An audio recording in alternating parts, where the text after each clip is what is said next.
What's up, everybody? Welcome back to the channel. Today's video, we're going to be doing some NBA content. We're going to be looking at the top 10 trades on Fanspo, trade proposals that were put out by fans. And I think this is a pretty good site because it gives a representation of what basketball fans are thinking of potential trade options that can make sense for both teams. These are the most upvoted ones.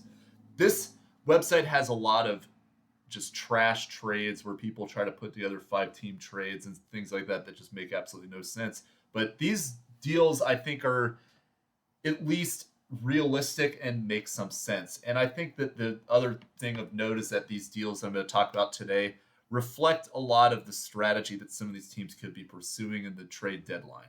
So trade deadline is coming up on February 8th, so we got a few days left until it starts. This video is recorded as of the 3rd, just as a heads up. So we'll go ahead and jump right into it. Once again, please subscribe to this channel if you're interested in more content to include basketball as well as some other things. Check it out in the description below. First trade we're going to look at is between the Knicks and the Trailblazers. The Knicks would be getting Malcolm Brogdon in this trade. Trailblazers would be getting Evan Fournier and 2 first-round picks. So the Knicks are going to try to offload Fournier's salary because he's not playing, but he's making $18 million a year. So this is a good opportunity for them to parlay that into somebody who can actually contribute on the team. Trailblazers, meanwhile, can just absorb Fournier's money if they do get picks because they have a roster that is not going to be competing anytime soon. And having Fournier just kind of take the bag for the next 2 years is not going to hurt them long term. This would be a great trade for Portland to get 2 first-round picks out of Brogdon. But for the Knicks, I think that this is a little bit too much to get from Fournier's salary. To give up 2 first-round picks for a backup point guard, this is a little bit suspect for me. I would maybe do this trade if you're giving up 1 first-round pick. But if you're going to be giving up 2, that might be a little bit too much. I think there's probably other options out there that they can get for somebody who can play on the wing or something that would be a better deal for them than necessarily trying to give up 2 first-round picks with Fournier. Brogdon is solid, I give him that, but I just think this is a little bit too much for New York. But this is a solid trade example right here, and I think this makes sense for both sides. You can talk yourself into it if you're both general managers. Next trade we're going to be looking at is a 3-team trade. This was the number 2 upvoted trade between the Bucks, 76ers, and Bulls. The Bucks would be getting DeMar DeRozan, Furkan Korkmaz, and Torrey Craig. Stumbling over words. 76ers would be getting Chris Middleton. Wow. Alex Caruso. And then the Bulls would be getting Marcus Morris, Robert Covington, MarJon Beauchamp, Jaden Springer, and a couple of picks to include a second round from Milwaukee and 2 first rounds from Philadelphia. So for Philadelphia, this is a huge win to get Chris Middleton in addition to Embiid and Maxey. That would be incredible. For the Bucks, I don't really understand why they would trade Middleton for DeRozan because Middleton is not as he's definitely not as good as he was before, but he's still part of that core group of Milwaukee players that, 1, led them to a title a couple years back, and 2, is close with Giannis. So, he's the 3rd guy right now with Dame and Giannis there, but I don't really think that switching to DeRozan is really going to be an upgrade over Middleton. DeRozan is a great mid-range player, but I think Middleton plays better off of Giannis and Dame. So I don't really understand why Milwaukee would do this trade unless they just want to piss off Giannis. I don't think that really makes any sense for them to do that. Torrey Craig, I think, would be a solid wing defender for them in the playoffs, so this does help them on defense. Furkan Korkmaz, I don't think would even get in the rotation. So I don't really like this for Milwaukee. Chicago is getting solid value off of DeRozan and Caruso. So DeRozan is getting up there in age, and if you could get 2 first-round picks out of him, that's solid. But Caruso, I think you might be able to get a first-round pick just on a deal with him alone. So they're taking back some decent players here, but really the only asset that they're really getting are these future picks that are Philadelphia's. And the way Philadelphia is looking with Embiid, I don't think that a pick in 2026 would be very high. I don't see that being a lottery pick for them. Um, and then the 2028 pick, I think, could be valuable theoretically in 4 years, but it's just, I don't think this is a great return for Chicago. I'd like to see them maybe get another younger player.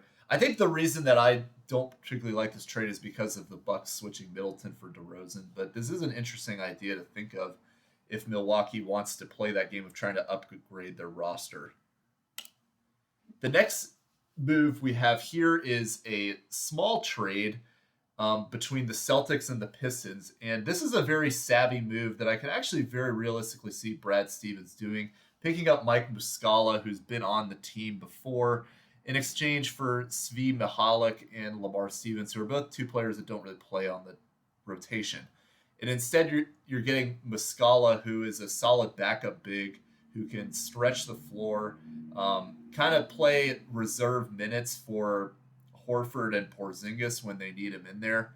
He's not a great defender, but this is a great savvy move that I could see them pulling off for Mike Muscala, and it's not costing them any picks. I think this would be a very realistic trade. The Pistons, I think, see what they're going to do. I want to talk about them real quick. There's a lot of options Detroit can make, but they need to assemble some draft capital because they really do not have much of a future with this current group right now. So Bogdanovich, Alex Burks, Monte Morris, those guys are people that they should be trying to flip for some draft assets and just try to reset this thing, look for the future. Next trade is a 3-team trade, and this is another interesting option is what the Brooklyn Nets decide to do. The New York Knicks here would be getting Mikal Bridges and Dean Wade from the Cavs. The Nets would get Fournier, Quentin Grimes, and a bunch of first-round picks via the New York Knicks. The Knicks would basically be giving up their whole farm to pull off this trade. The Cavs would be getting Precious Achiuwa and a 2024 second-round pick. So is this the type of trade that New York would make? Bridges is a solid complementary role player. And with a team that has Brunson and Randall already in place, if you add Bridges to that core as the third guy, that's pretty scary considering they already have OG Anunoby, who's a great defender. They've got to kind of figure out what to do at that 5 spot. I feel like if you're giving up this many first-round picks for Bridges, that's a little steep. This would be a huge win for Brooklyn if they can pull this off. But I like it for New York, too. If they can get Bridges, I would just maybe try to see if you could pull this off with less first-round picks. The Cavs are getting solid value here and getting another big and a pick. Precious Achiuwa, I'm not really sure makes a lot of sense on this roster just because with Evan Mobley and Jared Allen, there's not really a lot of minutes available for him to play. But getting another pick via either Utah or Cleveland, that's projected to be somewhere around 40 to 50 in the second round. That's not a bad value there. But it's going to be really interesting to see what New York and Brooklyn do at this trade deadline, because you can make the case that Brooklyn could be selling their players and trying to accrue more draft assets, but they don't own their pick. They're giving it to Houston this year. So they could also be buyers as well and trying to use their picks to upgrade this roster. New York made a big deal for OG Anunoby earlier, a couple weeks back around Christmas time. So this would be another interesting addition that they could pursue, considering that this team is playing very well right now. Next, we have another 2-team trade between the Grizzlies and Kings. The Kings would be getting Marcus Smart, and the Grizzlies would be getting Harrison Barnes. and a 2026 first round pick. So I don't really like this too much for Sacramento because Sacramento, um, Harrison Barnes is playing a pretty crucial role on this team as a veteran that provides, um, he could stretch the floor. He plays solid defense. He's a good complementary role player. Marcus Smart is renowned as a great defender, but his play has really declined, and his athleticism is not as good as it once was back in his prime in Boston. So the Kings giving up a first round pick in 2026 to the Grizzlies for this, I think this would be a win for the Grizzlies because they're betting on the fact that Sacramento, they have some high upside guys like Fox and Sabonis, but that's not guys that can move the needle necessarily. So if you're looking at 2026, it's not guaranteed that the Kings are going to be a playoff team then. So this could potentially be a lottery pick. So probably in that case, it may not convey. But I'm not really sure that this solves the Kings' issues and makes them better by bringing on Marcus Smart. I think if you're going to flip Barnes, maybe you want to get someone who's got more explosive ability at the forward. This could make sense for somebody like Kuzma, for example, to go to Sacramento. But the Kings are in a solid position as they are right now. They're holding the 5-6 seed. I don't know if you necessarily need to tinker with this right now, just given how they're playing. But this is an interesting idea to think of. Memphis is in an interesting spot. They could sell, they could hold and wait until their guys are healthy for next season. It'd be interesting to see what they do. This is a trade between San Antonio and Cleveland. San Antonio is getting Max Strus, Isaac Okoro, and a 2030. Wow, I can't believe we're already talking about 2030. First round pick. Cavs are getting Keldon Johnson, Sandro Mamukelashvili, and a 2023 first round pick. So they're basically just flipping first round picks, and Cleveland is getting Keldon Johnson. This is a really raw deal for San Antonio. I don't even really know if I like it much for Cleveland either, because Max Strus plays a pretty important role for them to stretch the floor. They already have guys that are pretty ball dominant in Donovan Mitchell and Darius Garland. So adding Keldon Johnson into that, it kind of helps your defense a little more, I suppose. But Max Strus is a great floor stretcher. I don't think he really makes a lot of sense on San Antonio. Maybe as a long-term piece. Isaac Okoro would be a good flyer for San Antonio, though. But it doesn't really make sense for San Antonio to give away Keldon Johnson if you're just going to switch first-round picks in 2030, which, the Spurs are getting the more favorable pick. So they, in 2030, like, they're going to be a great team. They're going to have Wembayama theoretically then will be a superstar. But for Cleveland, I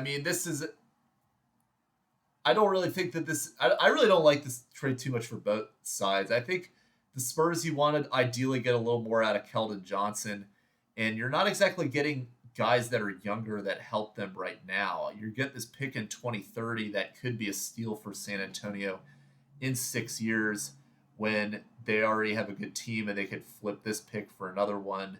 But it's just, I think that I don't think this really fits what both teams are looking for. But these are two teams that I think will both be potentially making moves at the deadline. Spurs would almost certainly sell. I think there's guys on their roster that they could try to sell off, like Cedi Osman or Doug McDermott. Cleveland could be looking to buy, considering how they've been playing lately.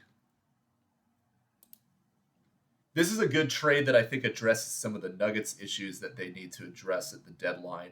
They're getting Danilo Gallinari in exchange for Zeke Naji, Vlatko Konchar, who's injured and not playing this season, and 2 second-round picks.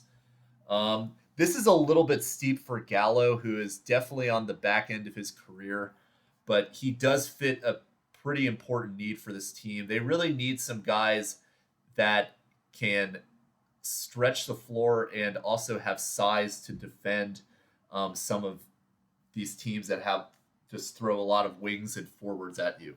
Right now, Denver is in a situation where they really don't have a reliable backup big behind Jokic. So when Jokic in these clutch games is off the court, they're playing Aaron Gordon at the 5.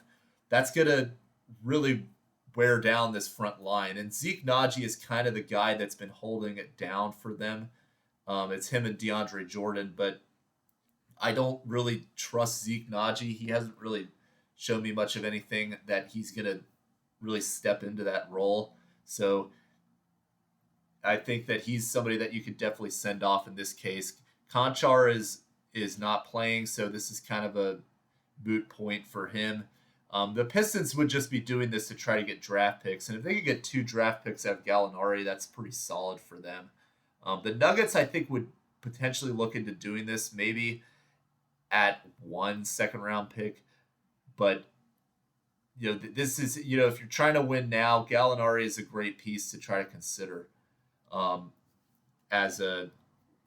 because they need some bench depth. I think that they could probably try to get someone a little more. I think they could find guys that could be better fits for them. But this is the type of trade that I could see Denver doing. Ideally, as a Nuggets fan, I would want to see them go after somebody like Kyle Anderson from Minnesota. I think he would be a perfect fit next to Jokic and Murray, but I don't think that's going to happen. I think that he's got a pretty important role in that Timberwolves team. But some guy like that, a forward who could create a little bit on offense, do a little bit more than Michael Porter does, just as kind of a change of pace option off the bench, would be something very valuable for them. This is a 3-team trade. The Lakers are in rumors as always. In this one, they would be getting DeJounte Murray. The Hawks would be getting Marcus Smart and a first-round pick from the Lakers in addition to the second-round pick in 2025. And then the Grizzlies would be getting D'Angelo Russell and a 2027 second-round pick. So another Marcus Smart trade. I think he actually would make sense on the Hawks more so than on the Kings. I think that Atlanta is a team that is kind of lacking an identity. Trae Young does not strike me as somebody that's a real leader of that team. He's an offensive scorer, but Marcus Smart is somebody that would command the locker room and create a culture there that I think is part of the reason why Memphis traded for him this summer. This would be a good deal for the Hawks just because they're simply getting a 2029 first-round pick. I think top 8 protected. I would try to have it a little less protected than that, to be honest. Put the pressure on the Lakers because they're trying to do this to salvage LeBron's last chance at a title. For the Lakers, I just don't really know if Murray is the answer to their problems. He's not the defender he once was. He can score, but he's not an efficient scorer. I think that if you're going to try to make this trade, I would rather them go after somebody like Bruce Brown if they're going to use D'Angelo Russell's money for something. I think that would be a better fit for Los Angeles. So, I mean, if you're going to give up the first-round pick and D'Angelo Russell's money, I would probably try to get a better fit. But DeJounte Murray is definitely someone who's tied to Los Angeles as a potential option. And Atlanta is definitely in the market to try to flip him to a contender. Grizzlies, this I think would be solid value for them for Marcus Smart. Obviously, the Kings deal would be better for them if they can because they'd be getting a first-round pick instead of the second-round pick. And Russell, who doesn't really serve much of a purpose on this team once Ja Morant is back. But again, what Memphis decides to do is going to be interesting. There's a lot of options that they could take as well. Down to the last few trades here. This is a trade for the Heat to acquire Kyle Kuzma, and they would get a 2028 first-round pick, whereas the Wizards would get Duncan Robinson, Caleb Martin, Nikola Jovic, 2026 second-round pick, and the less favorable of the 2028 first-round pick. So the Wizards would basically not be getting any first-round picks in this deal. They basically would just be flipping with the Heat and getting the worst version of it. Um, for the Wizards, this does not make much sense. I think if you're going to trade Kuzma, you want to get a first round pick that you actually improve your draft standing with. I mean, these guys that they're getting, maybe Jovic, but I don't see Duncan Robinson and Caleb Martin really being part of this team's future. So this doesn't really make a lot of sense for me from that perspective. For the Heat, um, obviously, if you can get Kuzma, I think that would be good value for them. But at this expense, I don't really know if I like it because Kuzma. I mean, the thing with Kyle Kuzma is that when he was in Los Angeles, everybody was just like, "Oh, this guy's a volume scorer. He just jacks up shots. He is ineffective." And he gets to the Wizards, and then now all of a sudden he's a valuable trade asset that teams are looking for. I think the problem is that when he's not the number one option on a team, he's just not effective as a player. So if you go to Miami when you're behind guys like Bam Adebayo, Jimmy Butler, Terry Rozier, um, Tyler Hero, I mean, this is potentially the fifth option now. I'm not sure if Kuzma is going to be somebody that they want to rely on as the price for these assets they're giving up. I would rather have Duncan Robinson and Caleb Martin personally. So I don't really know if I like this trade for either side, but I think it's something that conceivably could see happening. Last trade here. So this is another interesting team that we're going to talk about is the Warriors, what they decide to do. The Warriors window certainly looks like it's starting to close. They could make a pretty drastic trade at the deadline to try to salvage any hope of Steph Curry has of staying on this team with a contender in the future. And Andrew Wiggins is definitely the one that they would probably look to move. In this case, he would be going to the Mavericks.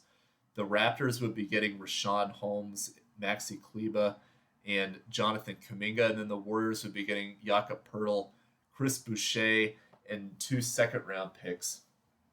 So for the Warriors, I don't really see why this makes sense for the Warriors because Jakob Pertl and Kevon Looney are basically the same position.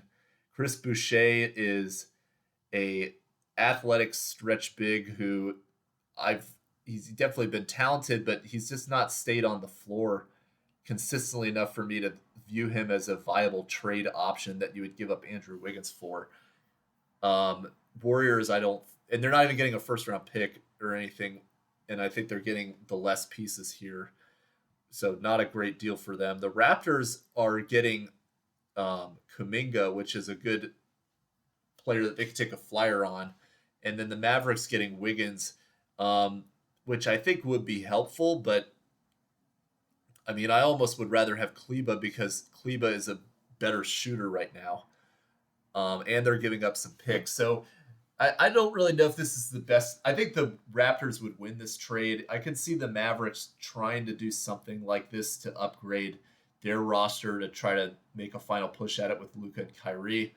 Warriors, I don't like this type of return that they would get from Andrew Wiggins, but I could see them trying to move pieces such as Wiggins and Kuminga to bring in a valuable piece for them. We'll see what happens, who that happens to be, but also keep an eye on Chris Paul because he's on an expiring contract and has not played with the hand injury. So he's another piece that could be moved for them as well. So these are the big trades. These are the potential trades that are talked about on Fanspo.